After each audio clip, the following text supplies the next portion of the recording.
Hello and welcome to Sleep Whisper. Before we begin, please set your volume to a gentle level, close your eyes, and allow yourself to rest quietly. Together, we will slowly drift into sleep. Tonight's journey takes us to the very first story in our Boring History for Sleep series, the silent rise of printing press workshops. If you find comfort in these soft-spoken tales, don't forget to like this video and subscribe to the channel so you can join us again tomorrow night. The world of early printing presses was not loud or dramatic, but rather slow, steady, and filled with small details that only those who looked closely would notice. And this quiet unfolding makes it perfect for those who wish to drift into rest while imagining a time long before screens, keyboards, or glowing lights. A time when the simple act of pressing ink to paper was considered a marvel. To understand the silent rise of these workshops, we begin not with a single inventor, but with the gradual atmosphere of Europe in the late medieval period, where parchment and manuscripts copied by hand defined the rhythm of learning.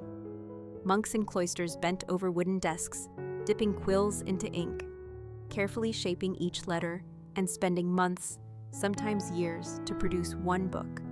The smell of parchment and the dim light of candles made this world a place of patience and repetition, where silence was broken only by the scratching of quills and the occasional turning of a heavy folio page.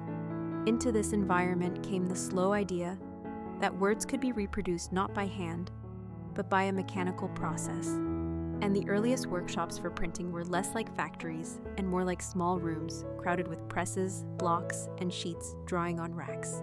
In Mainz, in Strasbourg, and across the Rhine Valley, artisans experimented with movable type, wooden frames, and mixtures of ink that would adhere to metal and then transfer to paper with clarity.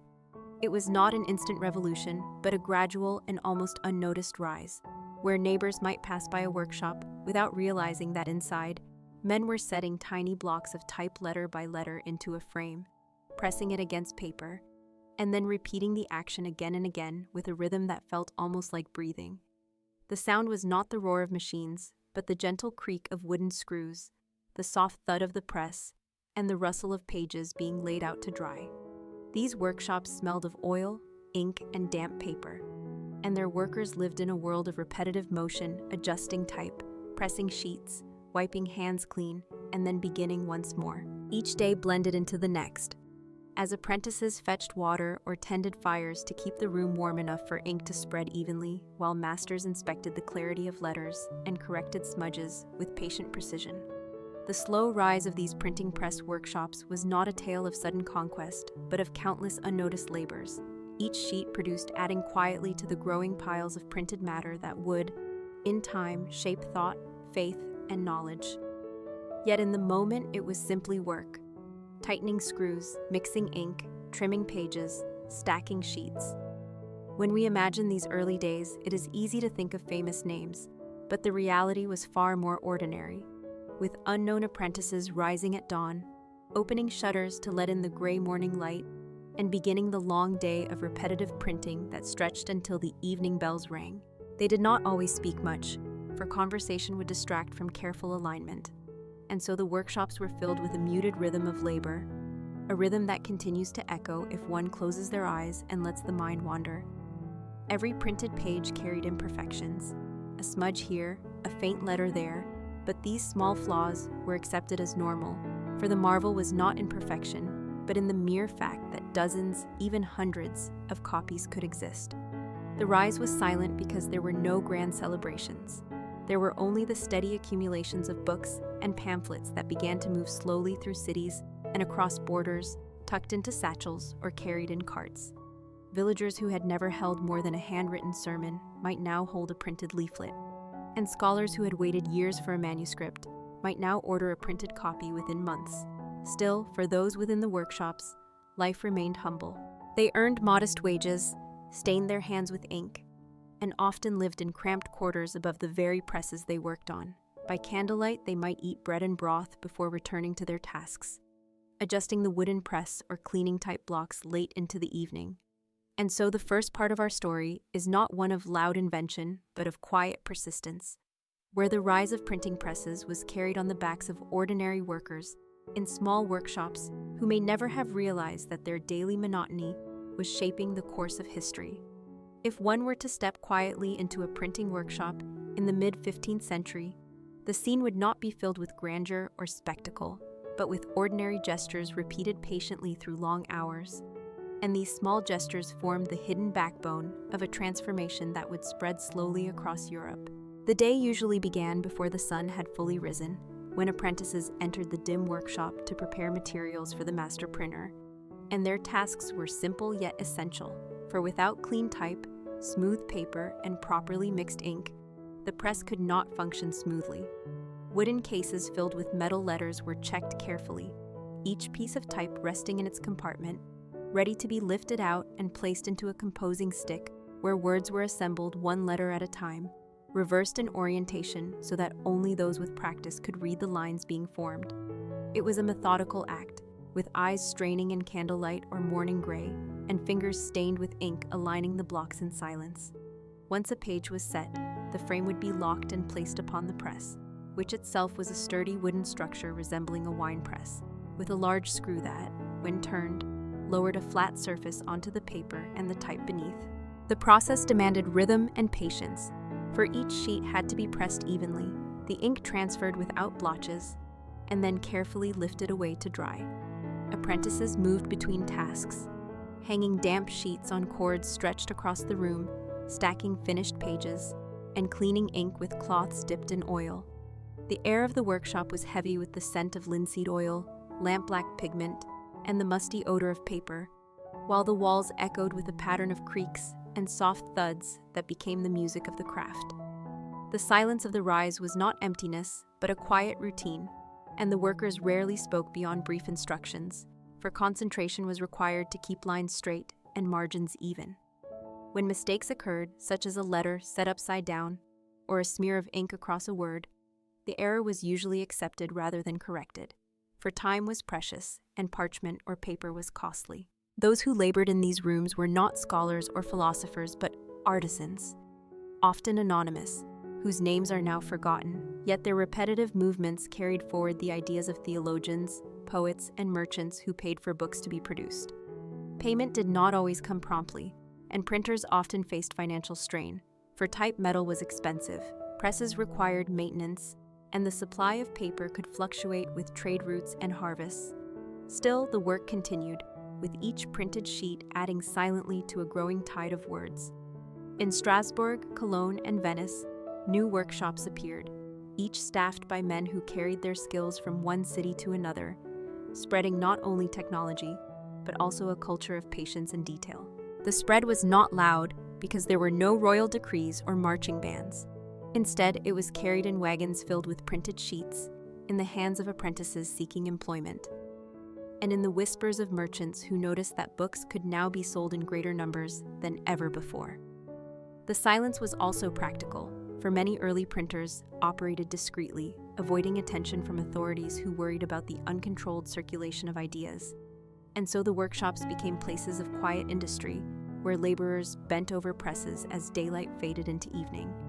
Meals were taken quickly, usually bread, cheese, or soup, eaten beside the very benches where type was set, before returning to work that seemed endless yet predictable. And in this predictability lay the charm, for nothing was rushed, nothing demanded sudden brilliance, only the steady hand, the careful eye, and the persistence to repeat the same action hundreds of times until pages were complete.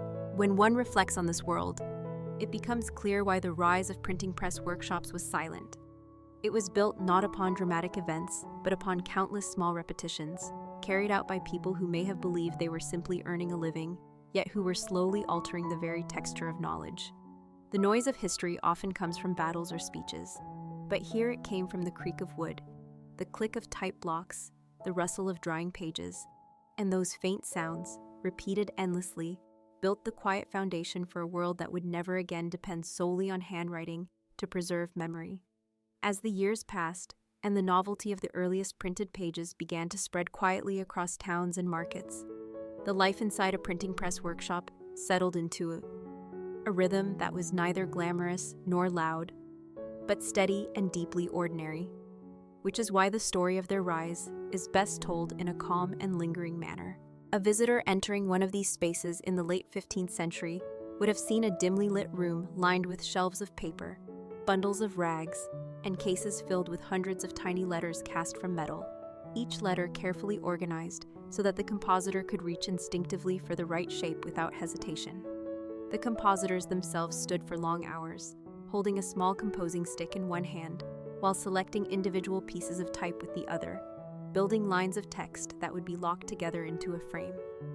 It was a task that required patience and almost no conversation, for even a single misplaced letter could alter meaning, and so the silence of the room was broken only by the faint clink of metal against metal as each type block was dropped into place. Once the text was set, the frame was transferred to the press, a sturdy construction of wood with iron fittings, operated by turning a heavy screw to press the inked letters onto dampened sheets of paper.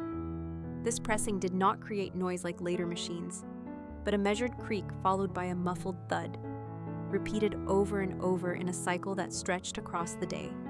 Apprentices fetched sheets, applied ink with padded balls made of cloth and leather, and hung printed pages to dry, all under the supervision of the master printer, who ensured margins were correct and impressions clear. The work was repetitive, but not without small challenges. Ink might spread unevenly in cold weather, type might loosen during a run, or paper supplies might run low if merchants failed to deliver.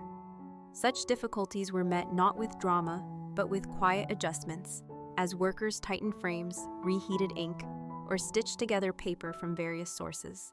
Meals were eaten quickly, sometimes while standing near the press, a piece of bread in one hand and a rag in the other, before returning to the endless task of producing more pages.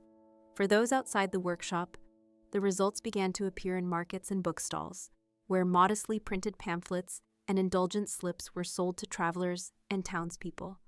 Few paused to think about the anonymous hands that had produced them, yet each sheet represented hours of unseen labor. In Venice, workshops expanded into larger enterprises, feeding the demand of merchants and scholars, while in smaller towns presses remained family businesses, run from homes where children played beside racks of drying pages. The rise was not sudden, for many still relied on handwritten texts, but the steady accumulation of printed works began to shift expectations, making books less rare and knowledge more accessible. Within the workshops, however, the daily routine changed little, for the workers were not philosophers contemplating the meaning of their craft, but artisans bound to the schedule of the press, repeating familiar motions from dawn until dusk. When night fell, they cleaned the ink-stained surfaces, stacked finished sheets in bundles, and closed shutters against the cool air, often retiring to cramped quarters above or beside the workshop itself. Their lives were ordinary and often hard, marked by sore backs, strained eyes, and stained hands. Yet these very conditions nurtured the silent expansion of the craft. There were no celebrations to mark each completed book, only the quiet satisfaction of a job done and the knowledge that another day would bring the same tasks again. The slow rise of printing press workshops can therefore be understood not as a tale of genius alone, but as one of countless unnoticed efforts, where routine and repetition laid the groundwork for a change that would echo far beyond the walls of the workshops themselves. And as one imagines these rooms filled with muted activity, the creak of wood, the clink of type, and the rustle of paper, it becomes easy to drift into a calm rhythm, much like the workers themselves, whose steady labor shaped the silent spread of the printed word. By the closing years of the 15th century, the printing press was no longer an experiment hidden away in a few scattered towns, but a craft that had quietly taken root across many corners of Europe. And yet the pace of its spread remained measured, never hurried, shaped by the steady efforts of small workshops that looked much the same, whether one found them in Paris, Nuremberg, or Florence. These places were not imposing factories but modest rooms, sometimes attached to the back of a merchant's house or occupying the upper floor of a narrow building on a busy street. And within these walls, the daily routine unfolded with unchanging regularity. The first task of the morning was always preparation. Apprentices laid out the type cases, checked that the ink balls were soft and pliable, and dampened stacks of paper so that they would receive ink more evenly. The master printer inspected the previous day's work, flipping through sheets to see whether lines were sharp and margins aligned, for errors could accumulate unnoticed across hundreds of impressions. Typesetters then bent over their cases, eyes scanning for the right letters, hands moving with muscle memory, placing reversed characters into composing sticks until words and sentences gradually appeared backward before them. Once lines were completed, they were transferred into larger frames called forms, locked tightly with wooden wedges, and carried to the waiting press. The press itself, with its heavy wooden screw and iron fittings, dominated the room, and operating it required strength as well as patience. One worker inked the type by patting the surface with ink balls, another placed the sheet of paper carefully on the form, and then the pressman turned the screw with deliberate force, lowering the platen to press paper against inked metal. The sound was slow and steady, a creak followed by a dull pressure, not dramatic yet unceasing, repeated hundreds of times in the course of a day. Each printed sheet was removed with care, laid aside or hung on cords to dry, and the process began again.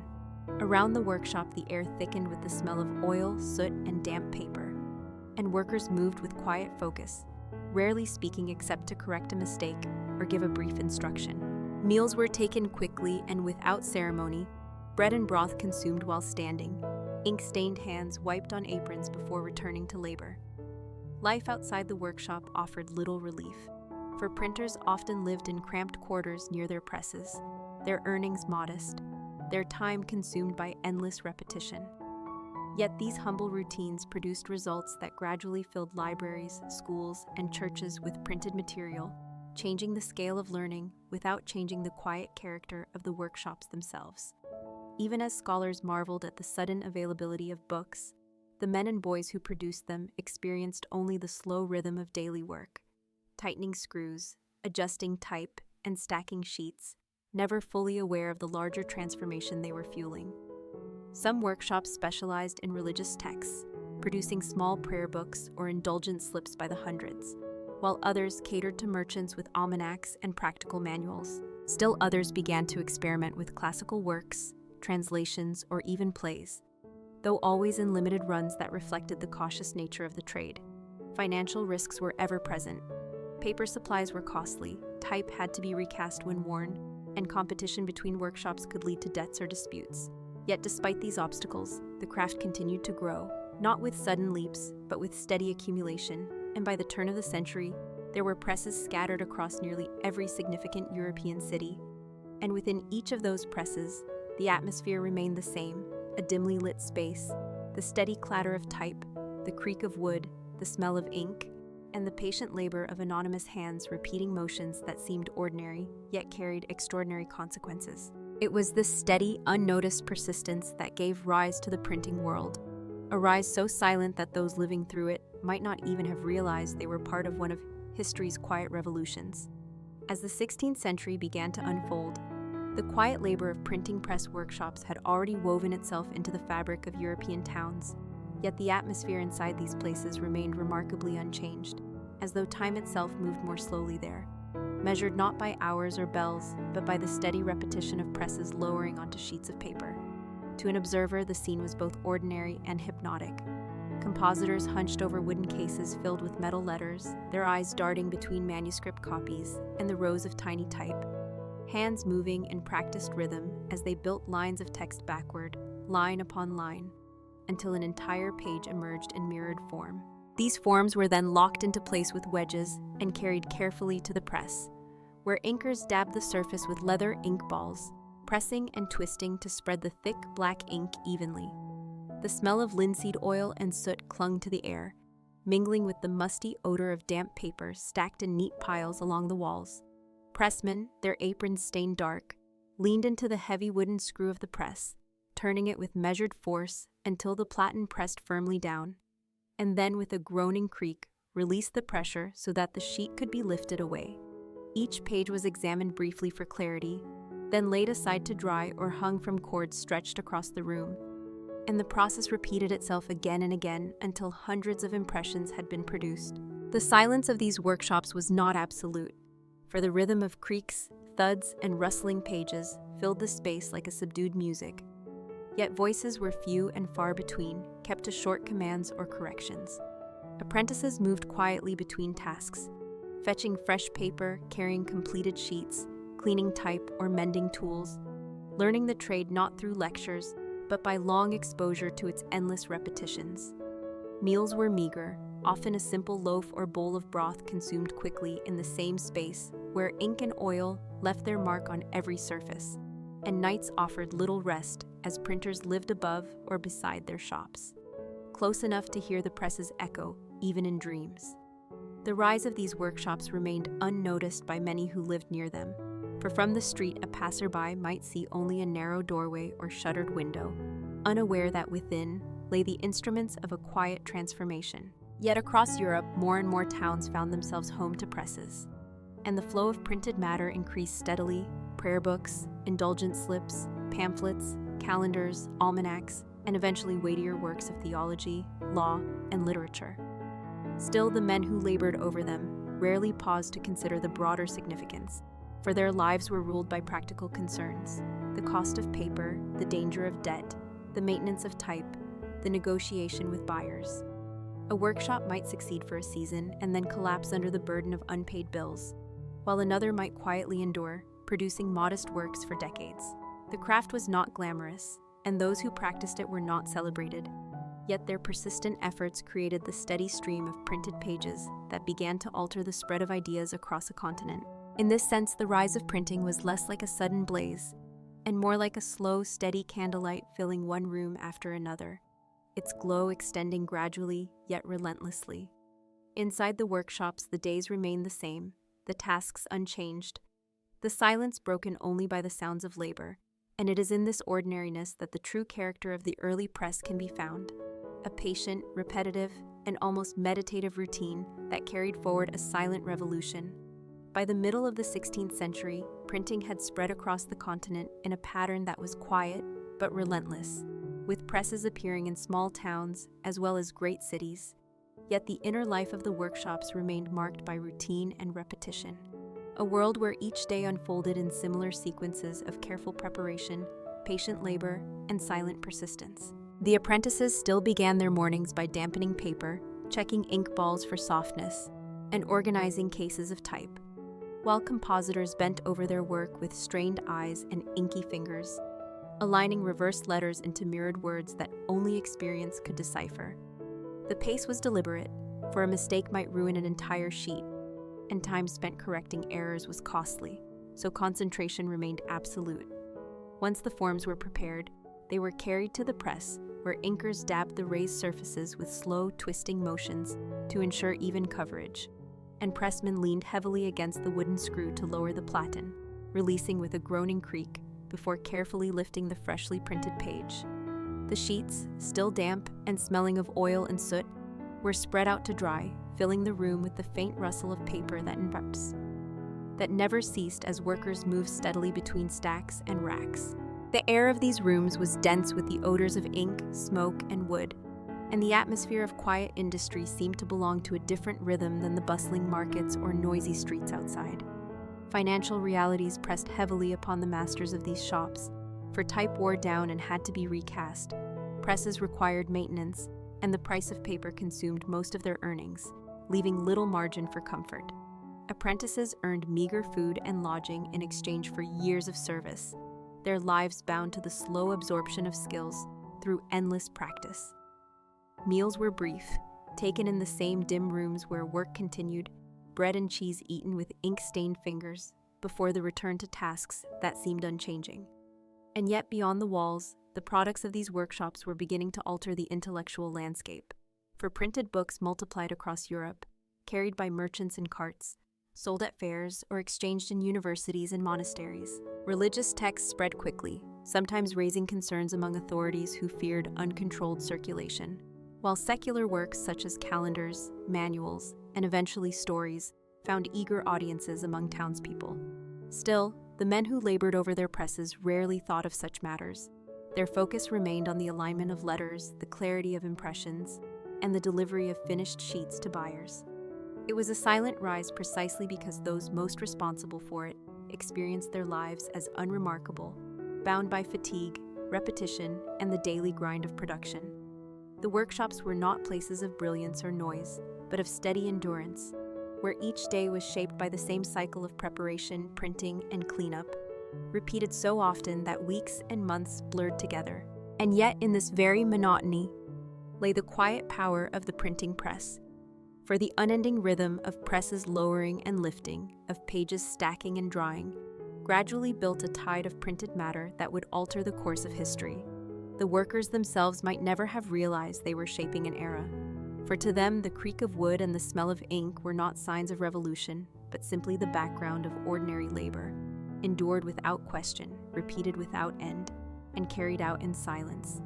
As the decades moved forward into the later years of the 16th century, the world outside the workshops grew noisier with markets, politics, and religious disputes.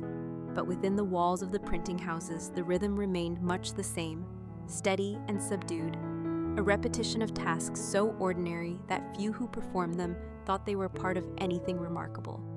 And yet this monotony was slowly transforming the spread of knowledge. Each workshop still relied on the careful setting of type, a process that demanded patience as compositors selected small blocks of metal, each representing a single reversed letter, and placed them one by one into the composing stick until lines formed and then pages were locked into forms ready for the press. This was slow work, requiring concentration, and the clink of type against the stick was one of the few recurring sounds aside from the creak of the press itself. Inkers prepared the forms by pressing ink balls against the raised surfaces, twisting gently to spread the sticky black mixture evenly, while pressmen operated the wooden screw to lower the platen, pressing damp sheets of paper firmly against the inked type before releasing with a groan of wood and lifting away a new page. The printed sheet was removed with care, examined for clarity, and laid upon racks to dry, filling the air with the rustle of paper and the faint scent of linseed oil. Apprentices carried sheets back and forth, fetched supplies, cleaned tools, and absorbed the craft through endless repetition rather than formal instruction. Their youth spent in service to a trade that offered little comfort but the certainty of routine. The rooms were dim, lit by candles or narrow windows, the air heavy with smoke and ink, and the workers often labored from dawn until evening bells, without pause beyond a quick meal of bread or soup. Their lives were hard, wages modest, their hands permanently stained, yet the work never ceased because demand for printed matter continued to rise quietly across Europe. Towns that once relied solely on manuscripts now saw printed almanacs, calendars, and devotional books appear in shops and fairs, while universities grew accustomed to acquiring multiple copies of texts that previously had been rare treasures. Printers themselves rarely saw profit grow large, for costs of paper and metal consumed earnings, and debts were common, yet even in failure, another workshop would often arise, staffed by those who carried skills from one town to another. The rise of printing presses was thus not a straight line of success, but a gradual spread built on persistence and endurance, carried forward by countless unnamed laborers whose days blurred into each other with the same repeated motions. The silence of this rise came not only from the absence of fanfare, but from the subdued character of the work itself. For there was nothing loud in the turning of a screw, the pressing of damp paper, the setting of type, or the stacking of sheets. Yet these small actions multiplied into a flow of books that slowly reshaped culture and belief. Even as great debates raged in courts and churches, the workshops remained places of quiet labor. Their workers bent over benches and presses, absorbed in tasks that seemed mundane but carried consequences far beyond their knowledge. And so by the later 16th century, the printing press had become a fixture of European life, yet its rise continued to be marked by silence. Not by grand proclamations, but by the steady rhythm of creaking wood, the smell of oil and paper, and the patient persistence of ordinary men and boys who devoted their days to repeating the same simple acts until the pages were complete. As the 17th century began to take shape, the printing press was no longer an invention that seemed novel, but a fixture of daily life in towns large and small. Yet within the workshops where the presses stood, the routines had changed very little, and the rhythm of work continued to be defined by patience, silence, and repetition. Each morning, apprentices still arrived early to prepare the shop, carrying in stacks of paper that had been stored overnight in damp cloth to make it more receptive to ink, checking that the type cases were organized and that no letters were missing, and softening the ink balls so they would spread the thick black mixture evenly across the form. Compositors leaned over their cases, selecting reversed letters from the small compartments with hands that had long ago learned to move automatically, forming lines of text slowly and carefully. before transferring them into frames that would hold them tight for printing. The press remained the heart of the room, a wooden structure with a large screw, operated by strong arms and steady hands, each impression requiring deliberate effort to lower the platen and then lift it again, producing a page that looked much the same as the one before it, though each carried small imperfections unique to the run. The sounds of the workshop were subdued.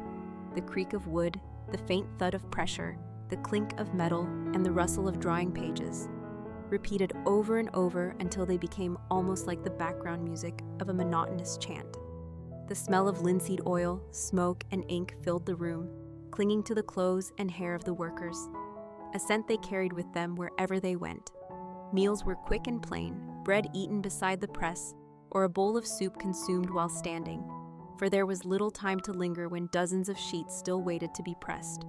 The workers rarely spoke except for short commands or corrections, and silence hung over the room like a curtain, broken only by the small sounds of labor. Though the outside world was filled with noise, markets bustling with trade, streets alive with carriages, churches echoing with sermons, the workshop remained a place of quiet persistence. The products of these presses traveled far, carried by merchants in carts, sold in bookstalls, and exchanged among scholars, yet the men who produced them lived modestly, their wages small, their days consumed by routine. They thought less of the ideas contained in the books than of the physical sheets themselves, of whether the ink spread evenly, whether the paper supply would last until the next order arrived, whether the debts owed by buyers would be paid on time. Some workshops failed, unable to keep up with costs or competition, while others endured, passing skills from master to apprentice and continuing the silent cycle. It was not a glamorous trade, but one that required endurance. And it was this endurance that allowed the slow rise of printing to continue across generations.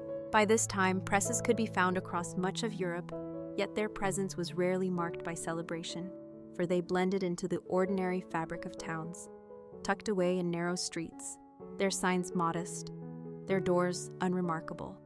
And so the rise of printing presses remained as it had begun. Quiet, steady, unnoticed by many, built on the repetition of small actions that to the workers themselves seemed routine, but in truth carried forward a transformation that would continue to grow, one page at a time, in silence.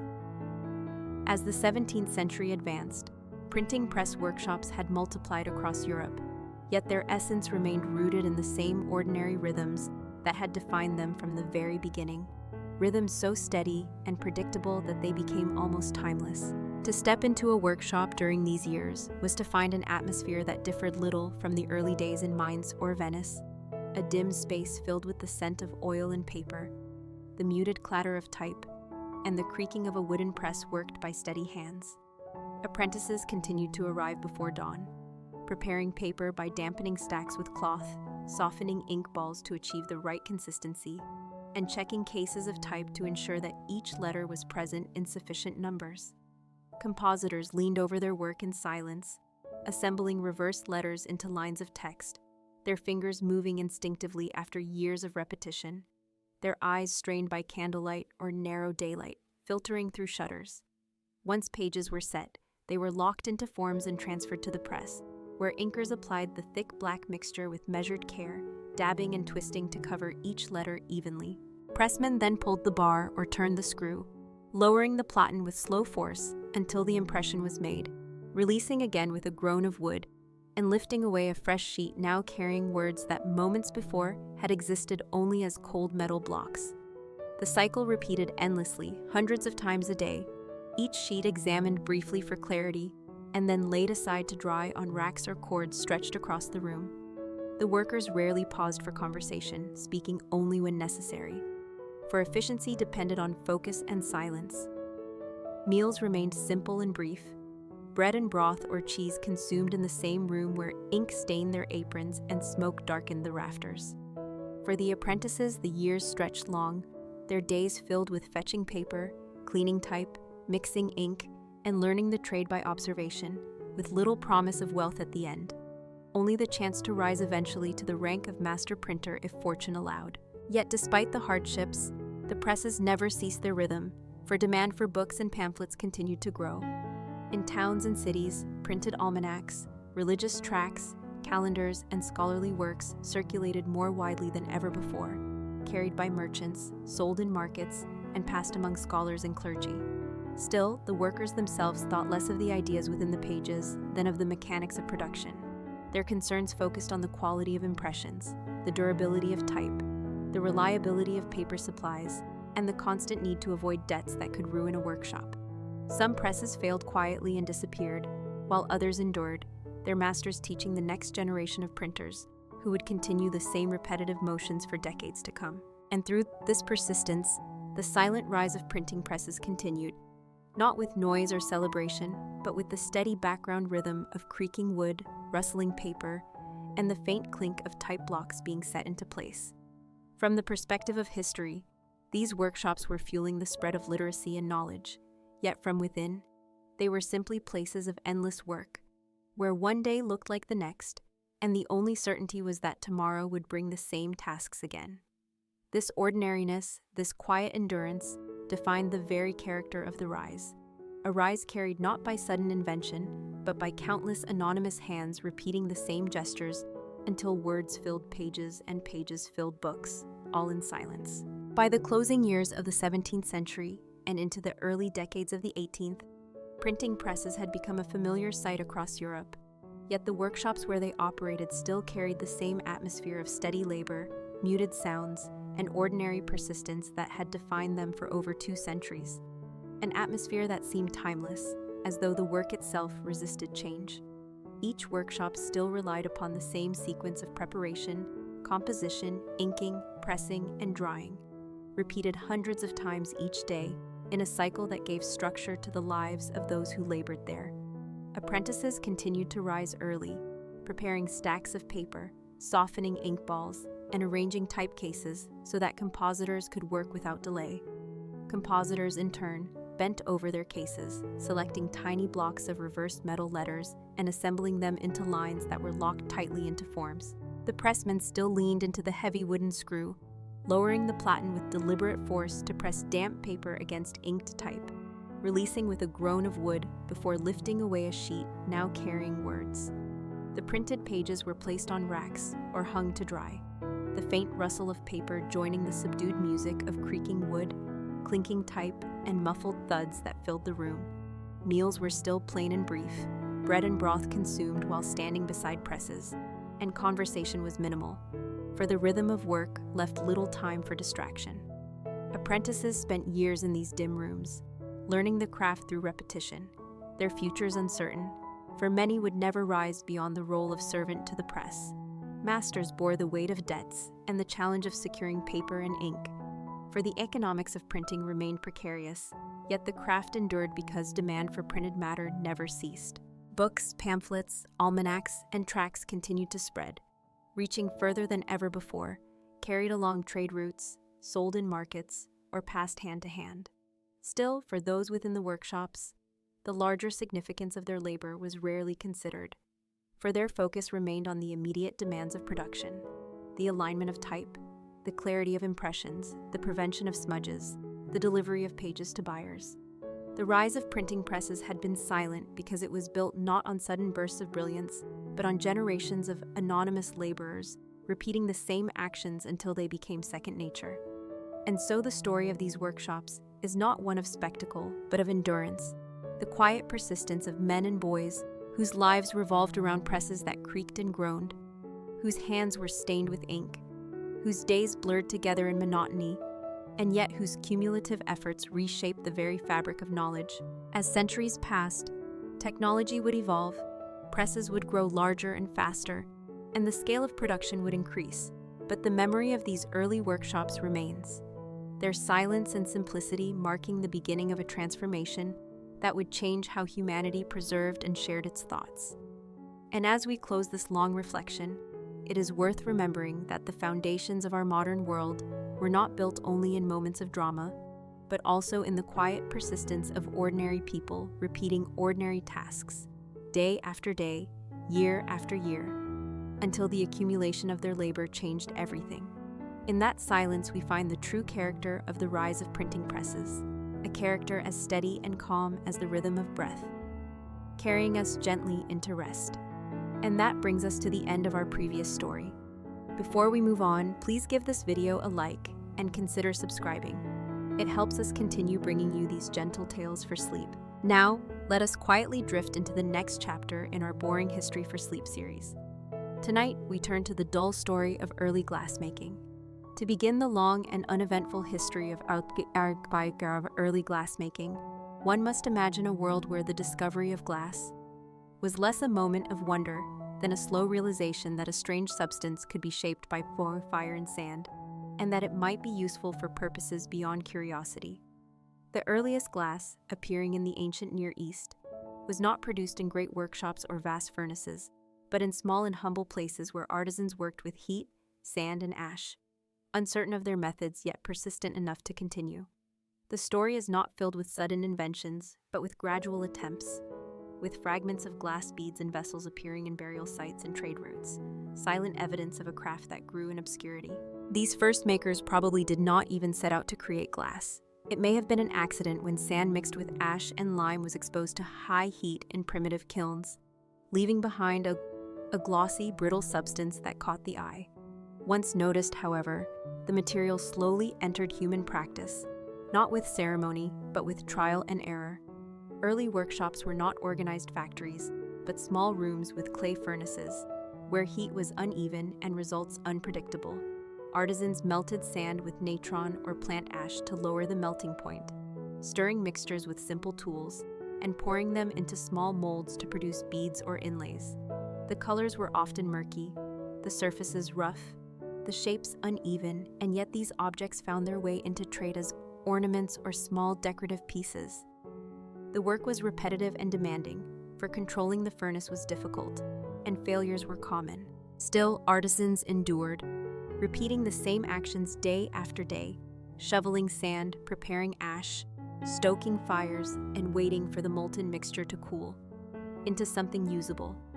The air of these places was thick with smoke, the smell of ash and clay mixing with the heat of the fire, and the workers lived lives marked by patience and persistence. Over time, techniques spread slowly from Mesopotamia to Egypt and beyond, not through grand demonstrations, but through small exchanges of knowledge carried by traders and craftsmen. In Egypt, glassmaking took root alongside faience, the production of glazed beads and tiles, and workshops there produced small vessels in opaque blues and greens that imitated precious stones. These were not masterpieces of clarity, but dull, thick-walled containers used for perfumes or oils, valued not for perfection, but for novelty. The process remained simple. Glass was wrapped around a core of clay or dung, shaped into a vessel, then cooled and the core scraped away, leaving a hollow object. The results were often misshapen, but they served their purpose. Day after day, artisans repeated these methods, heating furnaces, shaping crude vessels, and setting them aside to cool. Their lives defined by smoke, fire, and the slow rhythm of craft. The spread of glass continued in this way for centuries, not in leaps but in steady trickles, with small workshops producing modest objects that found their way into trade networks. To the workers themselves, there was little sense of revolution. There was only the next furnace to stoke, the next batch of sand and ash to melt, the next flawed vessel to finish. The dull story of early glassmaking is thus not one of sudden brilliance, but of repetition, persistence, and the quiet labor of anonymous hands shaping a material that would one day transform human life. Though in their own time, it was little more than another task in a long day of smoke and heat. As centuries moved quietly forward, the practice of glassmaking shifted slowly from scattered experiments to more established routines. Yet the atmosphere of the workshops where this occurred remained as uneventful as ever, filled with the smell of smoke and the steady repetition of tasks that differed little from one generation to the next. In regions such as Egypt and Mesopotamia, artisans continued to melt sand with alkali substances like natron or plant ash, stirring the mixture within crude furnaces whose heat was unpredictable and often insufficient to produce consistency. What emerged from these early furnaces was rarely clear or flawless. Instead, glass was cloudy, colored by impurities, and prone to cracking, yet still valued for its novelty and rarity. Workers produced small beads, amulets, and vessels by wrapping molten glass around a clay or dung core, shaping it with simple tools and then allowing it to cool slowly before removing the core.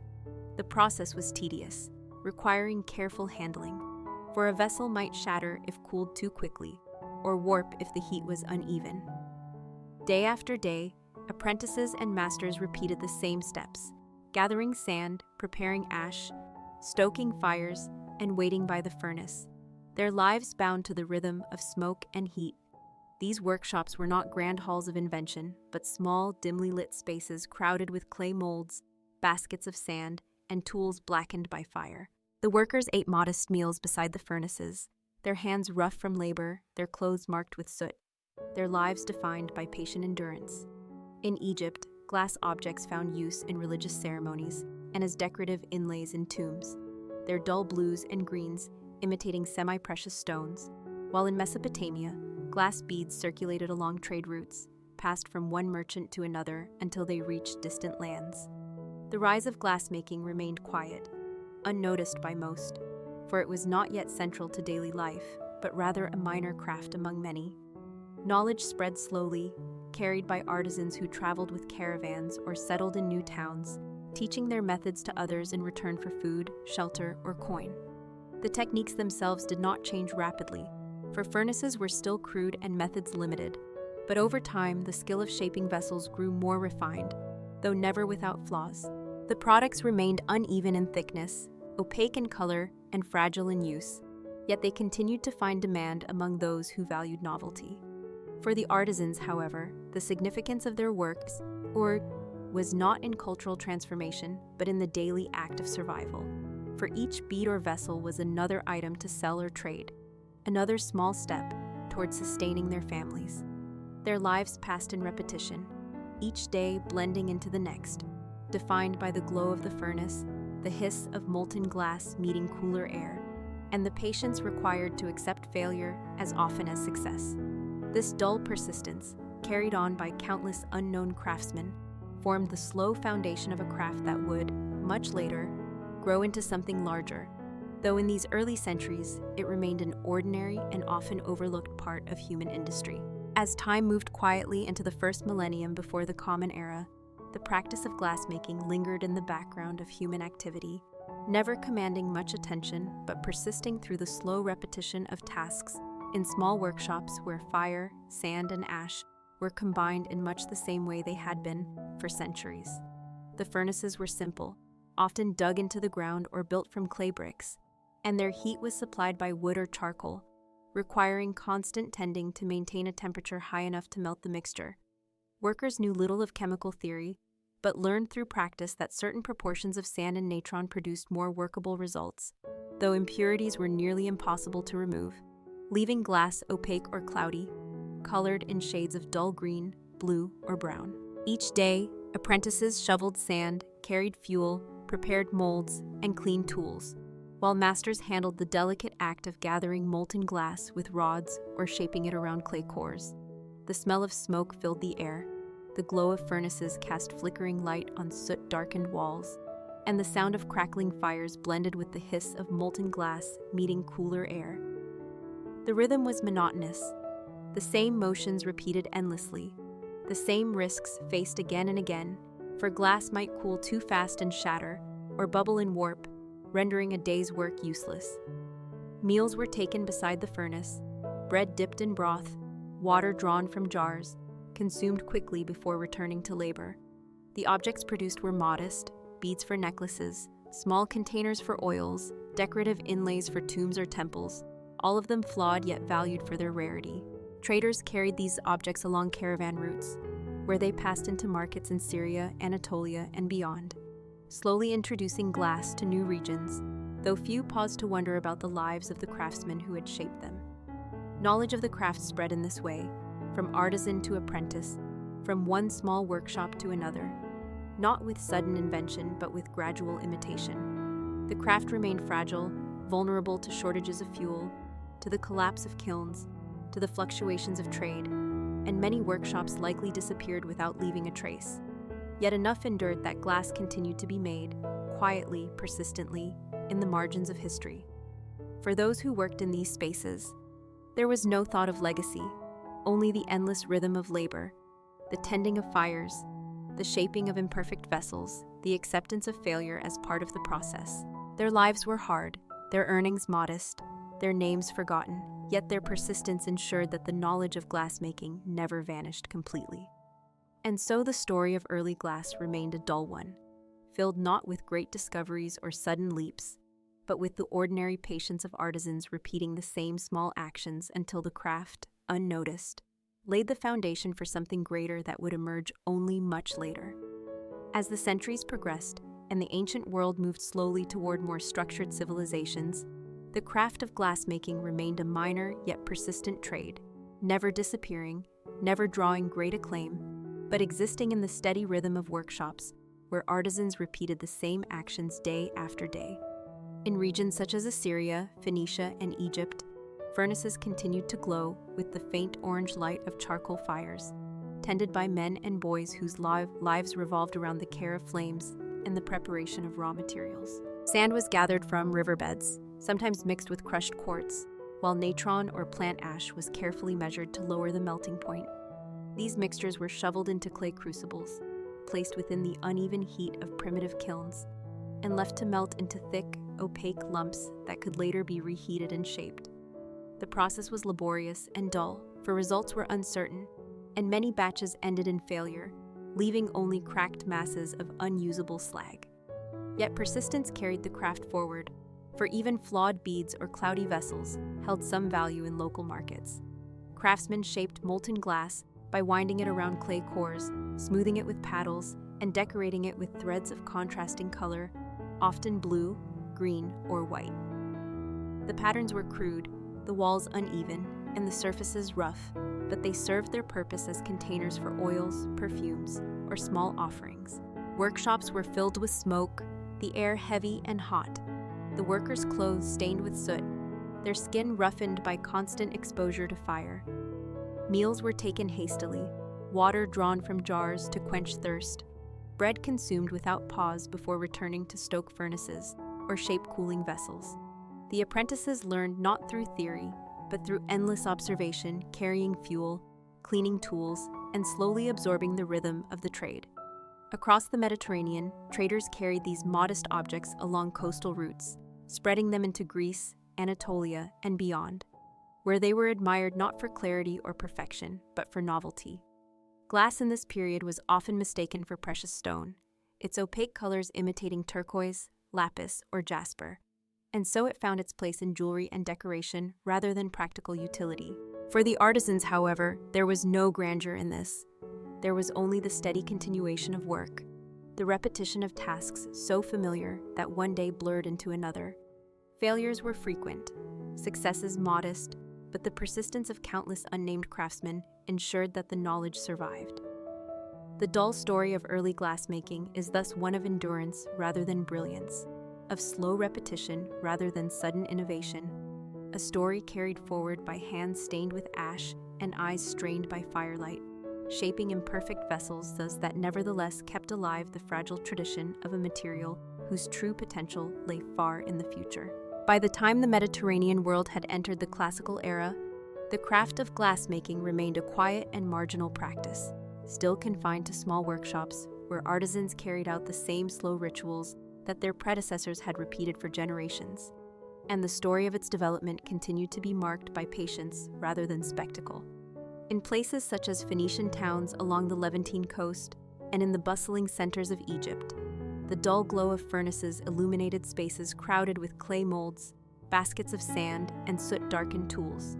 Workers began their days by collecting and preparing raw materials, scooping sand from riverbeds, drying plant ash to serve as flux, and stacking bundles of fuel for the long hours of stoking the fire. Crucibles of clay were filled with the mixture and placed carefully within furnaces, whose heat had to be watched constantly, for a drop in temperature could ruin the batch, while excessive heat could cause cracks or bubbles to form. Hours of tending, waiting, and adjusting passed in silence, broken only by the hiss of flames and the occasional command from the master craftsman to his apprentices. When the glass softened into molten form, rods or paddles were used to wind it around cores or to press it into molds, producing beads, amulets, and small vessels whose walls were uneven and surfaces rough. Decoration was sometimes added by trailing threads of contrasting glass across the surface, pressed gently into place to form simple patterns of stripes or zigzags. These items were left to cool slowly, though even with care, many shattered or warped, leaving only fragments to be discarded. The products were modest, their value limited, yet they circulated widely in trade, carried on ships and caravans to markets in Greece, Italy, and beyond. To those who purchased them, they were novelties, curiosities to adorn the body or the home, but to the artisans who made them, they were simply the outcome of endless routine, the reward for hours of standing before the furnace, feeding it with fuel, and repeating motions that had become second nature. Meals were plain, taken quickly in the same smoky rooms, where furnaces roared and tools clattered. Bread and water consumed before returning to labor. Apprentices endured long years of such service, often beginning as boys and learning through observation and repetition, gradually mastering the feel of molten glass and the patience required to work with a substance so fragile and unpredictable. There was little chance for fame or wealth in this trade. Most artisans lived modestly, their work anonymous, their names unrecorded, their lives forgotten. And yet their persistence kept the fragile thread of glassmaking alive, passing it quietly from one generation to the next. The dull story of early glassmaking in the classical world is not one of sudden breakthroughs or brilliant discoveries, but of endurance. The steady hum of furnaces, the hiss of fire meeting sand, and the repetition of ordinary men who labored without recognition, ensuring that the craft survived long enough to reach later centuries, where it would finally begin to reveal its broader possibilities. As the Roman world expanded across the Mediterranean and beyond, the craft of glassmaking continued its slow and steady existence, shaped not by moments of brilliance, but by the dull persistence of countless workshops where the glow of furnaces marked the rhythm of daily labor. In small towns and great cities alike, artisans carried on the familiar process of gathering sand, mixing it with soda ash or natron, and heating it in clay crucibles within furnaces stoked by charcoal or wood, waiting for hours as the mixture softened into a molten mass that could be drawn out and shaped. The glass produced in these early Roman workshops was much like that of previous centuries, cloudy, opaque, often green or blue, and filled with bubbles or streaks that reflected the impurities of the raw materials. Objects were still formed by winding molten glass around clay or dung cores, shaping it with simple tools, and then removing the core once the vessel cooled, leaving small containers used for oils, perfumes, or offerings. The process remained tedious, requiring repetition and patience, with many failures accepted as unavoidable. Workers rose at dawn to stoke furnaces, to prepare molds, and to grind pigments used for decoration, and their lives were filled with smoke, heat, and fatigue. Meals were taken hastily, bread dipped in broth, water drawn from jars, and then back again to the long hours of tending fire and shaping fragile vessels.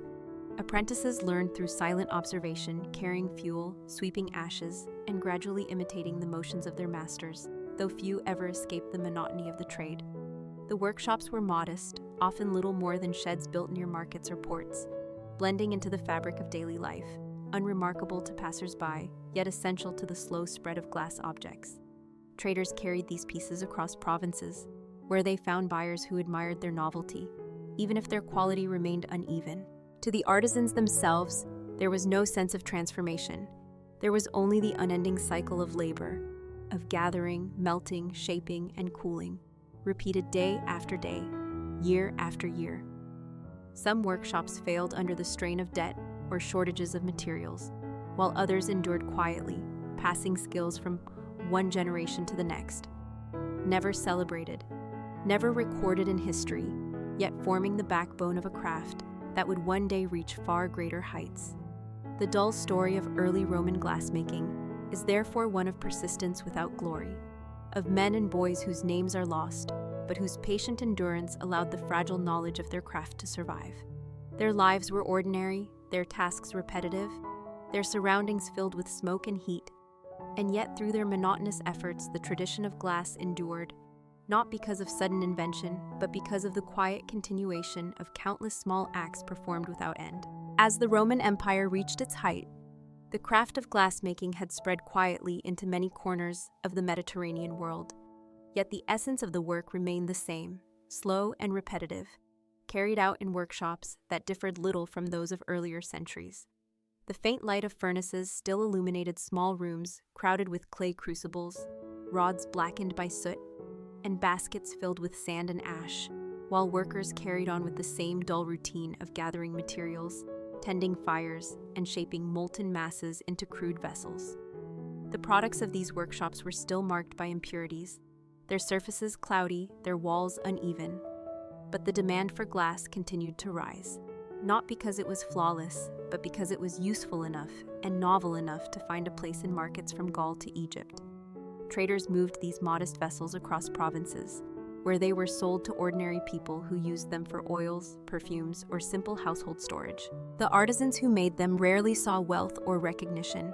They lived in modest quarters, their hands rough from labor, their lungs filled with the smoke of furnaces, their days defined by repetition. Apprentices learned slowly by imitation, carrying fuel, cleaning tools, and gradually attempting to handle the glowing material under the watchful eye of a master. Yet few ever reached a place of comfort or prosperity in this trade. Meals were consumed hastily, bread and water shared in the same dim rooms, where smoke clung to the rafters and ashes collected on the floor. The rhythm of work continued without change, the hissing of molten glass meeting cooler air, the crackle of fires as fuel was added, the dull clink of tools, all repeated hour after hour, day after day. Occasionally, new techniques emerged, such as experimenting with pigments or molds to create patterns, but these changes were small and gradual, folded into the larger monotony of the craft. The spread of glass was thus not marked by sudden leaps, but by the persistence of countless workshops producing ordinary objects whose flaws were accepted as natural. For the workers, there was no sense of being part of history. There was only the furnace to tend, the vessel to shape, the trade to sustain another day. Yet through their ordinary lives, the fragile thread of glass, making stretched further across the empire, carried from town to town, generation to generation. The dull story of early glassmaking is therefore one of survival through persistence, where the craft endured not because of innovation, but because of the steady hands of anonymous artisans repeating the same actions endlessly, ensuring that glass, however flawed, remained a part of human life. As the centuries of Roman rule moved onward, and the empire shifted through times of stability and unrest, the world of glassmaking remained steady in its dull and persistent rhythm, carried forward by workshops that seemed to change little even as history outside their walls grew turbulent. Within these small, smoky rooms, the same daily patterns unfolded as apprentices arrived before dawn to prepare fuel, arrange cases of raw sand and plant ash, and ensure that crucibles were in place for the long hours of firing ahead. Masters and skilled artisans tended to the furnaces, adding wood or charcoal to maintain the heat, stirring the glowing mixture of sand and soda with long iron rods blackened by years of use, and waiting for the sluggish transformation of raw material into a molten substance that could be coaxed into shape. The process was tedious, requiring patience, for glass did not respond quickly. It softened slowly, demanded steady heat, and resisted uniformity. When molten masses were ready, workers wound them around clay cores or pressed them into molds, shaping small vessels or beads whose walls were uneven, their colors cloudy, and their surfaces marred with bubbles or streaks. Some were decorated with thin threads of contrasting glass trailed across the surface and fused into place, forming stripes or swirls that provided novelty rather than true refinement. These objects, once cooled, were removed from their cores, cleaned, and stacked in baskets, ready to be carried by traders to local markets or distant provinces. The artisans who produced them rarely paused to consider their role in wider trade.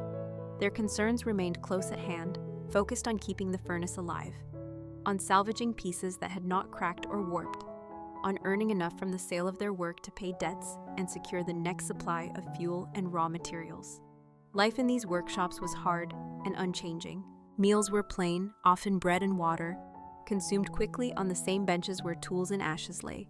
Sleep was short and fatigue constant, for the heat of the furnace and the smoke in the air took their toll on body and mind. Apprentices endured years of service with little reward beyond the chance to learn the motions of the craft, and even as they gained skill, the promise of wealth remained distant. for glassmaking was a trade of endurance, not profit. Yet despite the monotony, the craft survived, and through survival it spread quietly into every corner of the empire. Glass vessels became familiar not because they were beautiful, but because they were available, modest objects for ordinary use. And so the dull story of early glassmaking continued. Its persistence owed not to brilliance or sudden innovation, but to the endless repetition of anonymous artisans who stood before furnaces, shaped fragile forms, and accepted the flaws of their work as inevitable, carrying forward a tradition that endured through silence, smoke, and time. As the Roman Empire edged toward its later centuries, glassmaking continued its quiet existence, neither disappearing nor greatly transforming, but persisting in the same steady rhythm that had characterized it for generations.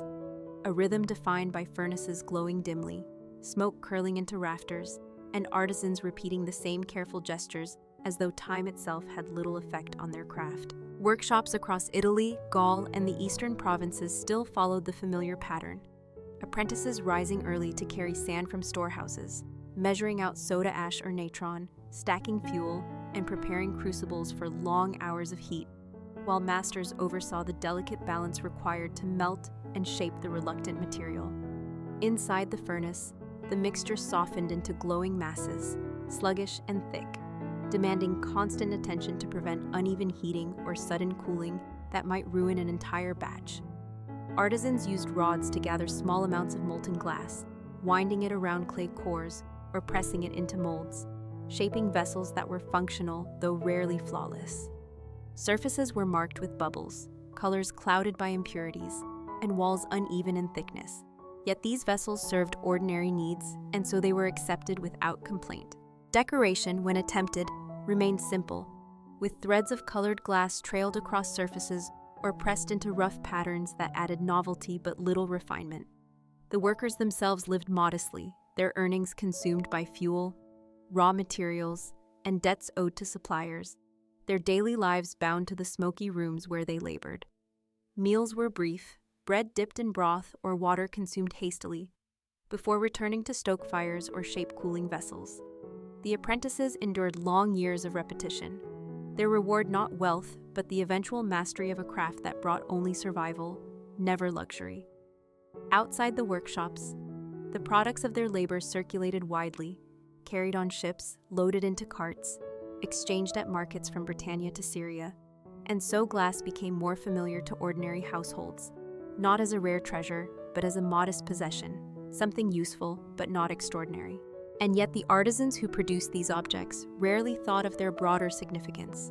Their focus remained on the daily tasks at hand, on coaxing fragile forms from molten substance, on repairing furnaces, on keeping their families fed. The dull story of glassmaking in these later Roman centuries is therefore one of persistence without glory, of countless anonymous hands performing the same actions until days blurred into years. Each vessel just one more small product of endless routine. History often remembers great battles, emperors, and monuments, but behind the scenes it was the steady endurance of craftsmen in smoky workshops that carried fragile traditions forward, ensuring that the knowledge of glassmaking did not vanish even as empires rose and fell. Their work was ordinary, their lives unremarkable, but in the monotony of their labor they preserved a craft that would, centuries later, find new importance. For them, however, it was simply another day before the furnace, another vessel shaped, another meal taken quickly, another night spent in cramped quarters, awaiting the repetition of tomorrow. By the time the long arc of the Roman Empire bent toward decline and the old order gave way to new kingdoms and shifting borders, the craft of glassmaking did not vanish, but instead lingered in the background of history, continuing in small workshops where the rhythm of labor remained as uneventful as ever. Marked by the same furnaces, the same tools, and the same repetition that had defined the trade for centuries. In towns scattered across Europe and the Near East, artisans still rose at dawn to prepare their mixtures of sand and ash, filling clay crucibles, tending charcoal fires, and waiting for the slow softening of raw material into molten glass. Apprentices carried fuel, swept ashes, and fetched water, learning by long observation rather than formal instruction, while masters guided them with curt commands, ensuring that the delicate balance of heat was maintained. When the glass was ready, glowing faintly within the furnace, rods were used to gather it, winding it around clay cores or pressing it into molds to form small vessels or beads, functional objects whose flaws were numerous yet tolerated. The surfaces were uneven, colors dull, and bubbles frequent, but these imperfections were accepted as natural, for glass was not prized for clarity in this age, but simply valued as another material that could serve daily needs. Traders carried these items through markets and along caravan routes, spreading them into distant provinces where they blended quietly into the fabric of life, present but unremarkable. Inside the workshops, however, life was harsh and monotonous. The air was thick with smoke, the walls blackened by soot, and the constant glow of the furnace cast a dim, flickering light over workers whose hands were calloused and stained, whose lungs bore the weight of years spent breathing smoke and ash. Meals were plain, bread and water consumed quickly, while leaning against the same benches where tools lay, before returning to the endless cycle of tending fires, shaping glass, and setting aside cooling vessels. Nights offered little relief, for workers often lived in cramped quarters near their workshops, their lives bound entirely to the rhythm of their craft. The story of early glassmaking thus closed its ancient chapter, not with sudden innovation, but with the persistence of routine, with anonymous artisans repeating the same dull actions day after day, unaware that their endurance preserved a fragile tradition through times of upheaval. Empires rose and fell, rulers changed, wars were fought, but within these smoky rooms, the furnaces continued to glow, the rods continued to gather molten glass, and the apprentices continued to learn the motions that had been passed down for generations. It was this quiet continuity, this uncelebrated persistence, that allowed glassmaking to survive long enough to reach later ages, when new techniques would transform it into something far greater. But in its early centuries, glass remained a humble craft, a dull story told not in grand achievements, but in the monotony of daily labor, a story of smoke, fire, and repetition, carried forward by countless unnamed hands. And as this chapter closes, it reminds us that history is often built not only by dramatic events, but also by the steady persistence of ordinary people whose silent endurance carries fragile knowledge across centuries, allowing it to endure even when the world around them changes. Before we say goodnight, remember that small habits can make your rest deeper and calmer. Try not to go to bed too full, keep your phone away for a little while, and give your mind space to slow down. Let the day fade gently and allow yourself to breathe without worry. Sleep is not just rest for the body, but also peace for the mind. Thank you for spending this quiet time with me tonight. I wish you calm dreams, and I look forward to seeing you again in our next story here on Sleep Whisper.